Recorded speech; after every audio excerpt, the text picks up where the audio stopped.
بسم اللہ الرحمن الرحیم نانات ویک لشکر صدقا ساتھیوں سے گزارش ہے کہ ہمارے چینل کو سبسکرائب کریں اور بیل آئیکن پہ کلک کرنے کے بعد وعلیکم السلام. کہہ رہے تھے شیخ؟ جی الحمدللہ. آپ سنائیے. بڑی خوشی ہوئی یہ جان کر کے آپ نے امام ابو حنیفہ کے عقیدے کی طرف مجھے دعوت دی، ورنہ کچھ لوگ تو آج کل امام ابو حنیفہ کو برا بھلا کہنے میں لگے ہوئے ہیں دن رات. جی تو عین لوگ اللہ. تو کیا کر رہے ہیں ہاں دنیا میں لوگوں کو دیکھیں گے تو کیا کیا کر رہے ہیں. ہاں نا، لوگ تو کیا کیا کہہ رہے ہیں، برا برا کہہ رہے ہیں اماموں کو بڑے بڑے. جی اماموں کو بھی کہہ رہے ہیں. عین اللہ پہ عین اللہ پہ آپ کا کیا موقف؟ جی میرا موقف جی تو غیر تک مطلب میری جو قرآن و حدیث میں جو واضح ہے، مطلب اور یہ مسئلہ ایسا ہے اس میں جو آپ عقل لگا بھی نہیں سکتے. اللہ تعالیٰ عرش پہ بولنا کہ مطلب میرا جو قرآن و حدیث جب یہ سوال اٹھتا ہے نا عین اللہ، تو اس کا جواب کیا دینا چاہیے؟ عین اللہ اس کا جواب کیا دینا چاہیے؟ جی جو میرے علم کے مطابق جو مطلب مجھے معلوم ہے جہاں تک کہ اللہ کے رسول کے پاس وہ ایک جو مشہور حدیث ہے پہلے قرآن سے اللہ مطلب کے رسول. ہم کہتے ہیں نا اطیع اللہ پھر اطیع الرسول. جی تو جی اطیع اللہ سے کیا جواب دینا چاہیے؟ اطیع اللہ نے اطیع اللہ مطلب پہلے قرآن سے، کوئی بھی مسئلے میں پہلے قرآن میں جاؤ، قرآن سے دیکھو. جی جی تو قرآن جی سے جی. کیا جواب ہے عین اللہ کا؟ قرآن سے کیا جواب ہے؟ جی مطلب یہ ایک تو یہ ہے کہ مطلب جو بھی میں نے بتایا تھا آپ کو پہلے کہ کوئی بھی مسئلہ جب دیکھا جاتا ہے تو مطلب سب میں ساری پہلا چیزوں کو قرآن. دیکھا جاتا ہے. ہاں پہلے ہاں مطلب سب سے پہلے چلیے درجے کے اعتبار سے قرآن ہے، لیکن میرا یہ عقیدہ ایمان ہے کہ عمل کے اعتبار سے حدیث اور قرآن دونوں برابر ہیں میرے، اور اس کے پاس میرے پاس دلائل بھی ہیں موجود ہیں. نہیں میں وہ نہیں کہہ رہا، سب میں پہلے عین اللہ کا جواب قرآن میں کیا ہے؟ جیسے قرآن کی جو آیت واضح ہے الرحمن، وہ تو ہے، اس کے تعلق سے جو مختلف تفسیریں جو ہے کون سی آیت واضح؟ جی الرحمن علی العرش استوى، یہ واضح آیت ہے. اور جی اس کو کس نے کہا واضح آیت؟ جی اس نے کہا واضح آیت. جی ہاں اس کی دیکھیے کوئی بھی بات کو سمجھنے کے لیے ہمیں جو ہے تینوں جو اللہ کے رسول کی زندگی دیکھنا پڑے گی، کیونکہ قرآن نازل ہوا ہے اللہ کے رسول پر. اگر آپ سوچیں اس کو واضح آیت کس نے کہا؟ کس نے کہا؟ جی یہ اللہ کے رسول کا سوال، اللہ کے رسول کی حدیث ہم کو بتا رہی ہے، کیونکہ اللہ کے قرآن کی جو تفسیر کیا ہے، حدیث تو قرآن کی تفسیر ہے نا. بالکل بات ٹھیک ہے، تو میری اور آپ کی بات کون سی حدیث میں ہے کہ یہ آیت واضح ہے؟ یہ آیت واضح ہے کس حدیث میں؟ جی یہ آیت ہے اور پھر اللہ کے رسول کی جو حدیث ہے وہ بھول جائیں گے ہم. یاد رکھیں گے نا، لیکن قرآن کی جو آیت ہے، جیسے کہ ہم بولتے ہیں نا کتنے وقت نماز پڑھنی چاہیے، کوئی بھی ٹاپک ہو، یہ تو ایک میں نے مثال دیا کتنے وقت نماز پڑھنا چاہیے.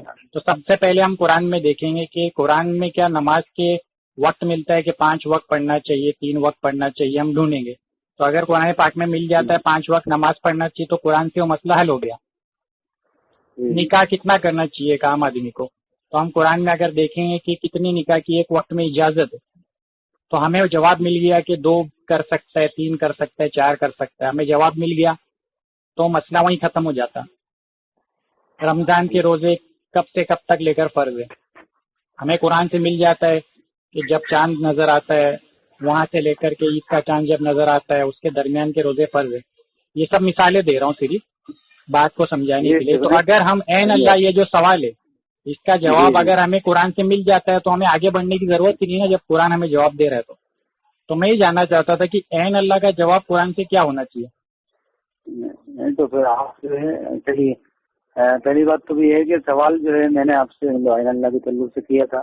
جی آپ میں اس کی تعلق سے آپ کی رائے جاننا چاہتا ہوں، آپ کیا بول رہے ہیں؟ میں تو پہلے آپ کا تو اسٹڈی سمجھ لوں کہ آپ کی کیا ہے، کیونکہ آپ نے یہ ٹاپک اسٹارٹ کیا ہے کہ آپ کہتے ہیں کہ اس ٹاپک پہ بات ہونی چاہیے. تو میں سمجھ لوں کہ پہلے کہ آپ کا کانسیپٹ کیا ہے.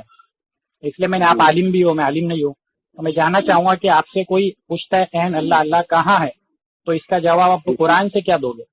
اگر آپ کہتے ہو کہ بھائی قرآن سے جواب نہیں حدیث سے دوں گا